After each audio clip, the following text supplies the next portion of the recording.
GeM TV நேயர்களுக்கு அன்பு வணக்கங்களை கூறிக்கொண்டு விநாயகப் பெருமானை வணங்கி வழக்கம் போல் இன்றைய 12 ராசிகளுக்கான பலன்கள்.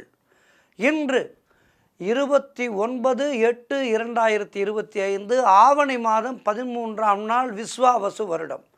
சூரிய உதயம் அதிகாலை 5:58 சூரிய அஸ்தமனம் மாலை 6:22 சூரிய அஸ்தமனம் மாலை 6:22 இன்றைய ஆதிக்க கிரகம் சுக்கிர பகவான். வழிபட வேண்டிய தெய்வம் மகாலட்சுமி தாயாரை வழிபட வேண்டும். மேலும் இன்றைய விசேஷம் சஷ்டி திதி, சுப முகூர்த்த நாள். இன்றைய நாளிலே மன வாழ்க்கையிலே அடியெடுத்து வைக்கின்ற குழந்தைகளுக்கெல்லாம் மனமார்ந்த ஆசீர்வாதங்களை தெரிவித்து கொண்டு, நல்ல நேரம் காலை 9:15 முதல் 10:15 வரை, மாலை 4:45 முதல் 5:45 வரை. இன்றைய ராகு காலம் காலை 10:30 முதல் 12 வரை, யமகண்டம் மதியம் 3 முதல் 4:30 வரை, குளிகை நேரம் காலை 7:30 முதல் 9 வரை. இன்றைய சுபகோரை சுக்கிரகோரை நேரம் காலை 6 முதல் 7 வரை, இரவு 8 முதல் 9 வரை. இந்த நேரத்திலே என்ன செய்யலாம்? திருமணம் போன்ற சுபகாரிய பேச்சுவார்த்தைகளை தொடங்கலாம். ஆடை ஆபரணங்கள் வாங்கலாம். அழகு சாதன பொருட்கள் வாங்கலாம். அவற்றை அணிந்து மகிழலாம். அதேபோல் சுபகாரியங்கள் தொடங்குவதற்கும் வீடு வண்டி வாகனங்கள் வாங்குவதற்கும் உகந்த நேரம் இந்த நேரம். இதனை பயன்படுத்தி கொள்ள வேண்டும். கவனமாக இருக்க வேண்டிய கோரை செவ்வாய் கோரை. காலை 11 முதல் 12 வரை. இந்த நேரத்திலே அமைதி காக்க வேண்டும். பயணங்களை தொடங்கக்கூடாது. 11 மணிக்குள்ளாக உங்களுடைய பயணத்தை தொடங்க வேண்டும், அல்லது 12 மணிக்கு மேலாக உங்களுடைய பயணங்களை தொடங்க வேண்டும். இந்த ஹோரையிலே பயணங்களை தொடங்குதலும் கூடாது, சுபகாரியங்களை தொடங்கக்கூடாது. இன்றைய நட்சத்திரம் இன்று காலை 10:59 வரை சுவாதி, அதன் பிறகு விசாகம். இன்றைய திதி இன்று இரவு 7:39 வரை வளர்பிறை சஷ்டி, அதன் பிறகு சப்தமி. சந்திராட்டமம் மீன ராசிக்கு சந்திராட்டமம், கவனமாக இருக்க வேண்டும். ரேவதி நட்சத்திரக்காரர்கள் இன்றைய நாளிலே சிகப்பு நிற ஆடைகளை அணிவதை தவிர்ப்பது நல்லது. தொடர்ந்து நாம் காண இருப்பது மேஷம் முதல் மீனம் வரை உள்ள 12 ராசிகளுக்கான பலன்களை. மேஷ ராசி அன்பர்களே, இன்று சந்திரன் உங்கள் ராசிக்கு 7ஆம் இடத்திலே இருக்கின்றார். உங்களுடைய ராசி அதிபதி செவ்வாய் ராசிக்கு 6ஆம் இடத்திலே இருக்கின்றார். ஆகவே பழைய பாக்கிகள் வசூலாகும். காரிய வெற்றிகள் உண்டாகின்ற நாள். பூர்வீக சொத்திலிருந்து வந்த பிரச்சனைகள் எல்லாம் சரியாகும். கூட்டு தொழிலிலே நல்ல லாபங்கள் உண்டாகும். உறவினர்களோடு இருந்து வந்த மன வருத்தங்கள் எல்லாம் தீரும். அலுவலகத்திலே இருந்து வந்த நெருக்கடிகள் குறையும். திருமண பேச்சுவார்த்தைகள் சுபமாக முடியும். கடன் பிரச்சனைகள் முற்றிலுமாக தீரும். உங்களுடைய முயற்சிகள் பெரும் வெற்றியை பெறும். பொருளாதாரம் திருப்திகரமாக இருக்கும். நண்பர்கள் மூலம் நல்ல அனுகூலங்கள் உண்டாகும். வீடு வண்டி வாகன மாற்றம் உண்டாகும். இன்றைய நாளிலே நீங்கள் மகாலட்சுமி வழிபாடு செய்ய வேண்டும். வாழ்த்துக்கள். ரிஷபராசி அன்பர்களே, இன்று சந்திரன் உங்கள் ராசிக்கு 6ஆம் இடத்திலே இருக்கின்றார். உங்களுடைய ராசி அதிபதி சுக்கிரன் ராசிக்கு 3ஆம் இடத்திலே இருக்கின்றார். ஆகவே வேலை மாற்றம் ஒரு சிலருக்கு உண்டாகும். உடல் ஆரோக்கியத்திலே மிகுந்த கவனம் தேவை. தேவையில்லாமல் மற்றவர்களுடைய விஷயங்களிலே தலையிடக்கூடாது. மேலதிகாரிகளால் நெருக்கடிகள் உண்டாகும். குலதெய்வ வழிபாடு வெற்றியை தருகின்ற நாள். வீண் வாக்குவாதங்களை தவிர்க்க வேண்டும். செய்கின்ற செயலிலே மிகுந்த கவனம் தேவை. பொருளாதாரம் நெருக்கடியாக இருக்கும். தொழிலிலே புதிய முதலீடுகளை புதிய முயற்சிகளை தவிர்க்க வேண்டிய நாள். கடன் வாங்கக்கூடாது. ஆக மிக கவனமாக இருக்க வேண்டிய நாள். எல்லா விஷயத்திலும் கவனமாக இருக்க வேண்டும். மகாலட்சுமி வழிபாடு செய்ய வேண்டும். வாழ்த்துக்கள். மிதுன ராசி அன்பர்களே, இன்று சந்திரன் உங்கள் ராசிக்கு 5ஆம் இடத்திலே இருக்கின்றார். உங்களுடைய ராசி அதிபதி புதன் ராசிக்கு 3ஆம் இடத்திலே இருக்கின்றார். ஆகவே உறவினர்களோடு இருந்து வந்த மன வருத்தங்கள் எல்லாம் தீரும். வேலையிலே எதிர்பார்த்த இடமாற்றம் அமையும். முன்னோர்களுடைய சொத்திலே இருந்து உங்களுக்கு வர வேண்டிய பங்கு கைக்கு வரும். பிள்ளைகளால் பெருமை ஏற்படும். வெளியூர் பிரயாணங்கள் வெற்றியை தரும். உடல் ஆரோக்கியம் மிகவும் திருப்திகரமாக இருக்கும். தொழில் மற்றும் வியாபாரத்திலே சிறப்பான முன்னேற்றம் ஏற்படும். குழந்தை பாக்கியத்திற்காக காத்திருக்கின்ற தம்பதிகளுக்கு சந்தான பிராப்தி உண்டாகும். மொத்தத்தில் மனம் உற்சாகமாக காணப்படக்கூடிய நல்ல அற்புதமான நாளாக இருக்கின்றது. இன்றைய நாளிலே மகாலட்சுமி வழிபாடு செய்து மேலும் நற்பலன்களை பெறுங்கள். வாழ்த்துக்கள். கடக ராசி அன்பர்களே, இன்று சந்திரன் உங்கள் ராசிக்கு 4ஆம் இடத்திலே இருக்கின்றார். ஆகவே நீங்கள் நினைத்தது அனைத்தும் நல்லபடியாக நடக்கக்கூடிய அற்புதமான நாள். உத்தியோகத்திலே இருப்பவர்களுக்கு சம்பள உயர்வும் பதவி உயர்வும் இடமாற்றமும் கிடைக்கும். நண்பர்கள் உறவினர்களால் ஆதாயம் உண்டாகும். தாய்வழி சொத்துக்கள் கைக்கு வரும். உங்களுடைய முயற்சிகள் அனைத்தும் வெற்றியாகின்ற நல்ல நாள். குலதெய்வ வழிபாடு அனுகூலத்தை தரும். முன்னோர்களுடைய ஆசீர்வாதம் பரிபூர்ணமாக உங்களுக்கு கிடைக்கின்ற நல்ல நாளாக இருக்கின்றது. தொழிலிலே நல்ல வளர்ச்சி ஏற்படும். வீடு வண்டி வாகன மாற்றம் ஏற்படும். குழந்தைகளால் மகிழ்ச்சி உண்டாகும். சுபகாரியங்கள் நடைபெறக்கூடிய நல்ல நாள். மகாலட்சுமி வழிபாடு செய்யுங்கள். வாழ்த்துக்கள். சிம்ம ராசி அன்பர்களே, இன்று சந்திரன் உங்கள் ராசிக்கு 3ஆம் இடத்திலே இருக்கின்றார். உங்களுடைய ராசி அதிபதி சூரியன் ராசியிலேயே இருக்கின்றார். ஆகவே தொழில் மற்றும் வியாபாரத்திலே நல்ல லாபங்கள் உண்டாகும். வளர்ச்சி உண்டாகும். வேலை தேடிக்கொண்டிருப்பவர்களுக்கு நல்ல வேலை கிடைக்கும். நீண்ட நாட்களாக எதிர்பார்த்த விஷயம் ஒன்று இன்று நல்லபடியாக நடக்கும். கடன் பிரச்சனைகள் தீரும். கணவன் மனைவிக்குள் இருந்து வந்த பிரச்சனைகள் எல்லாம் சரியாகும். பொருள் வரவும் தனலாபமும் அதிகரிக்கின்ற நல்ல நாள். திடீர் அதிர்ஷ்டங்கள் சிலருக்கு தேடி வரும். தந்தை உறவு வழியிலே நல்ல அனுகூலங்கள் உண்டாகும். திருமணம் போன்ற சுபகாரிய பேச்சுவார்த்தைகள் இனிதே முடியும். உடல் ஆரோக்கியம் சிறப்பாக இருக்கும். மொத்தத்தில் இன்றைய நாள் எல்லா வகையிலும் உங்களுக்கு ஏற்ற மிகுந்த நாளாக இருக்கின்றது. இன்றைய நாளிலே மகாலட்சுமி வழிபாடு செய்யுங்கள். வாழ்த்துக்கள். கன்னி ராசி அன்பர்களே, இன்று சந்திரன் உங்கள் ராசிக்கு 2ஆம் இடத்திலே, உங்களுடைய ராசி அதிபதி புதன் ராசிக்கு 12ஆம் இடத்திலே. ஆகவே பொருளாதாரம் திருப்திகரமாக இருக்கும். திருமணம் போன்ற சுபகாரிய பேச்சுவார்த்தைகள் இனிதே முடியும். உறவினர்களோடு இருந்து வந்த மன வருத்தங்கள் எல்லாம் தீரும். தொழில் மற்றும் வியாபாரத்திலே சிறப்பான முன்னேற்றம் ஏற்படும். அலுவலகத்திலே இருந்து வந்த நெருக்கடிகள் குறையும். வேலை இல்லாதவர்களுக்கு நல்ல வேலை கிடைக்கும். பிள்ளைகளால் பெருமை ஏற்படும். வாழ்க்கை துணையால் மகிழ்ச்சி உண்டாகும். பழைய பாக்கிகள் வசூலாகும். காரிய வெற்றிகள் உண்டாகின்ற நாள். குலதெய்வ வழிபாடு வெற்றியை தரும். வீடு வண்டி வாகன மாற்றம் ஏற்படும். கூட்டுத் தொழிலிலே நல்ல லாபங்கள் ஏற்படுகின்ற நாள். எதிர்பார்த்த பணியிட மாற்றம் கிடைக்கும். சிறப்பான நாள் இது. மகாலட்சுமி வழிபாடு செய்யுங்கள். வாழ்த்துக்கள். துலாம் ராசி அன்பர்களே, இன்று சந்திரன் உங்கள் ராசியிலேயே இருக்கின்றார். உங்களுடைய ராசி அதிபதி சுக்கிரன் ராசிக்கு 10ஆம் இடத்திலே இருக்கின்றார். ஆகவே உடல் ஆரோக்கியம் திருப்திகரமாக இருக்கும். மனம் சந்தோஷமாக இருக்கும். அலுவலகத்திலே புதிய பொறுப்புகள் வேலை பளுவை ஏற்படுத்தும். வெளியூர் பிரயாணங்கள் வெற்றியை தரும். பண வரவு அதிகரிக்கும். பொருளாதாரம் திருப்திகரமாக இருக்கும். தொட்டதெல்லாம் பொன்னாக கூடிய அற்புதமான நாள். கடன் பிரச்சனைகள் தீரும். வேலை இல்லாதவர்களுக்கு நல்ல வேலை கிடைக்கும். நண்பர்கள் மூலம் அனுகூலம் உண்டாகும். மனம் உற்சாகமாக காணப்படக்கூடிய நல்ல நாள். நீண்ட நாட்களாக குழந்தை பாக்கியத்திற்காக காத்திருக்கின்ற தம்பதிகளுக்கு குழந்தை பாக்கியம் உண்டாகும். எல்லா விதமான பாக்கியங்களும் ஒன்று சேர உருவாகின்ற நல்ல நாளாக இருக்கின்றது. மகாலட்சுமி வழிபாடு செய்யுங்கள். வாழ்த்துக்கள். விருச்சிக ராசி அன்பர்களே, இன்று சந்திரன் உங்கள் ராசிக்கு 12ஆம் இடத்திலே, உங்களுடைய ராசி அதிபதி செவ்வாய் ராசிக்கு 11ஆம் இடத்திலே. ஆகவே வெளிநாடு செல்கின்ற வேலைகள் சுலபமாக முடியும். இன்றைய நாளிலே தொழில் சம்பந்தமான புதிய கடன் எதுவும் வாங்காதீர்கள். தேவையில்லாமல் மற்றவர்களுடைய விஷயங்களிலே தலையிடாதீர்கள். குலதெய்வ வழிபாடு வெற்றியை தரும். வீண் வாக்குவாதங்களை எல்லாம் தவிர்க்க வேண்டிய நாள். வீண் விரயங்கள் உண்டாகும். கவனமாக இருக்க வேண்டும். மேலதிகாரிகளால் அலுவலகத்திலே நெருக்கடிகள் உண்டாகும். பொருளாதாரமும் நெருக்கடியாக இருக்கின்றது. ஆகவே செலவு செய்யும் போது கவனமாக செலவு செய்ய வேண்டும். உத்தியோக உயர்வு பணியிட மாற்றம் போன்றவை கிடைக்கும். உடல் ஆரோக்கியத்திலே எச்சரிக்கையாக இருக்க வேண்டும். மொத்தத்தில் இன்றைய நாள் நீங்கள் கவனத்துடன் இருக்க வேண்டிய நாள். மகாலட்சுமி வழிபாடு செய்யுங்கள். வாழ்த்துக்கள். தனுர் ராசி அன்பர்களே, இன்று சந்திரன் உங்கள் ராசிக்கு 12ஆம் இடத்திலே இருக்கின்றார். உங்களுடைய ராசி அதிபதி குரு ராசிக்கு 7ஆம் இடத்திலே இருக்கின்றார். ஆகவே நண்பர்கள் மூலம் நல்ல அனுகூலங்கள் உண்டாகும். எதிர்பார்த்த பணம் கைக்கு வரும். பொருளாதாரத்திலே பெரும் வளர்ச்சி உண்டாகும். காரிய தடைகள் எல்லாம் விலகும். புதிதாக வேலை தேடிக்கொண்டிருப்பவர்களுக்கு நல்ல வேலை கிடைக்கும். உடல் ஆரோக்கியத்திலே நல்ல முன்னேற்றம் உண்டாகும். வீடு வண்டி வாகன மாற்றம் ஏற்படும். குழந்தைகளால் மகிழ்ச்சி பெருமை ஏற்படும். எடுக்கின்ற முயற்சிகளிலே பெரும் வெற்றி கிடைக்கும். குடும்பத்திலே ஒற்றுமை அதிகரிக்கும். சுபகாரியங்கள் நடைபெறக்கூடிய நல்ல நாளாக இருக்கின்றது. பேங்க் லோன் போன்றவை கிடைக்கும்.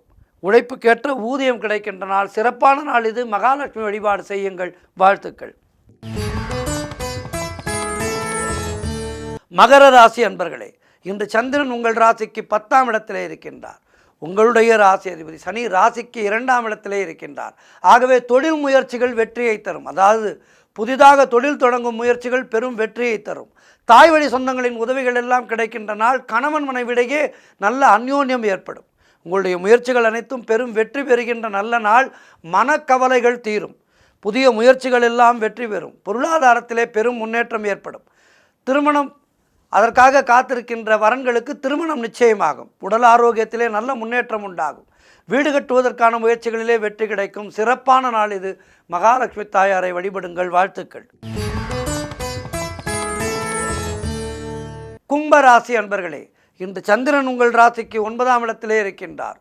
உங்களுடைய ராசி அதிபதி சனி ராசியிலேயே இருக்கின்றார். ஆகவே குழந்தை பாக்கியத்திற்காக காத்திருக்கின்ற தம்பதிகளுக்கு சந்தான பிராப்தி உண்டாகும். வீடு வண்டி வாகன மாற்றம் ஏற்படும். குலதெய்வ வழிபாடு வெற்றியை தரும். அலுவலகத்திலே வேலை பார்ப்பவர்களுக்கு புதிய வாய்ப்புகள் வெற்றியை தரும்.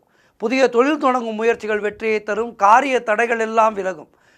அலுவலகத்திலே வேலை பார்ப்பவர்களுக்கு பதவி உயர்வோடு சம்பள உயர்வு கிடைக்கும்.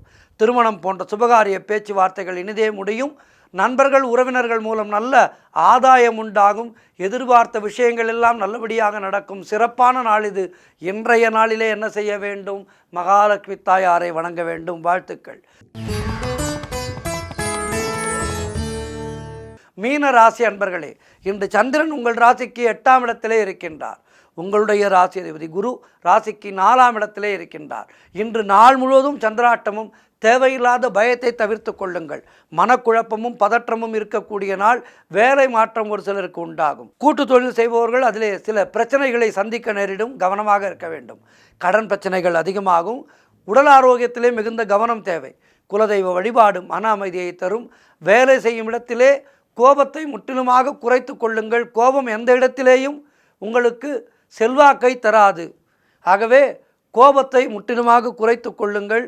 அலுவலகத்தில் வேலை பளு அதிகமாக இருக்கும். இன்றைய நாளிலே நீங்கள் கவனமாக இருக்க வேண்டிய நாள். ஆகவே இன்றைய நாளிலே என்ன செய்ய வேண்டும்? மகாலட்சுமி தாயாரை வணங்குங்கள். சிவபெருமானை வணங்குங்கள். கோளறு பதிகம் படியுங்கள்.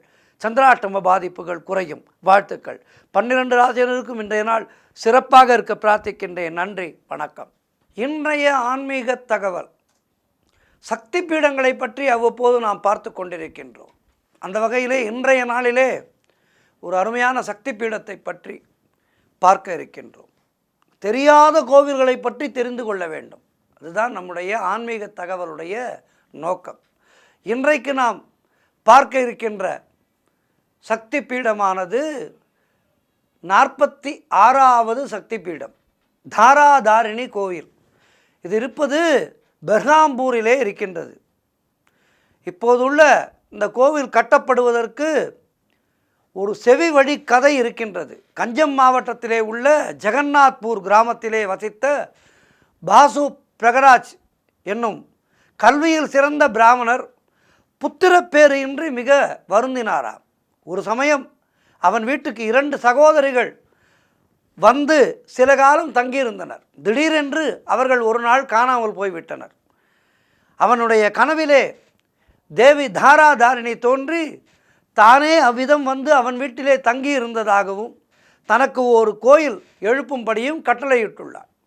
தேவியினுடைய உத்தரவுப்படி பாசு பிரகராஜ் சென்ற வழியிலே கடைசியில் சிதிலமடைந்த பழைய தாராதாரிணி ஆலயத்தினை கண்டுபிடித்து மறுபடியும் அதை மிகச்சிறப்பான ஒரு கோயிலாக உருவாக்கினான் என்று ஒரு செவிவழி கதை இருக்கின்றது.